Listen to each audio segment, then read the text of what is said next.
திருப்பரங்குன்றம் மீட்பு போராட்டத்தில் பங்கேற்க தடை விதித்து மயிலாடுதுறையில் கைது செய்யப்பட்ட பாஜக மற்றும் இந்து முன்னணி அமைப்பினர் விநாயகர் கோவிலில் வழிபாடு நடத்தி போராட்டத்தை நிறைவு செய்தனர்.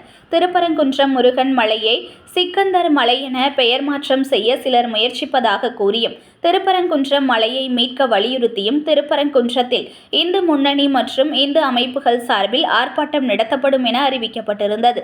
இதனால் பிரச்சினை நேரிடாமல் தடுக்க மதுரை மாவட்டத்தில் 144 தடை உத்தரவு பிறப்பிக்கப்பட்டது. இப்போராட்டத்தில் பங்கேற்க மயிலாடுதுறை மாவட்டத்தில் இருந்து திருப்பரங்குன்றம் செல்வதை தடுக்கும் வகையில் பாஜக மாவட்ட தலைவர் நாஞ்சில் பாலு வீட்டு காவலில் வைக்கப்பட்டார். இந்து முன்னணி மாவட்ட தலைவர் சரண்ராஜ் உள்ளிட்ட பலர் கைது செய்யப்பட்டனர். இவர்கள் அனைவரும் மாலை 5 மணி அளவில் விடுவிக்கப்பட்டனர். இதைத் தொடர்ந்து மயிலாடுதுறை சின்னக்கடை தெரு சித்தி விநாயகர் கோவில் முன்பு நடைபெற்ற வழிபாட்டு நிகழ்விற்கு இந்து முன்னணி மாவட்ட தலைவர் சரண்ராஜ் தலைமை வகித்தார்.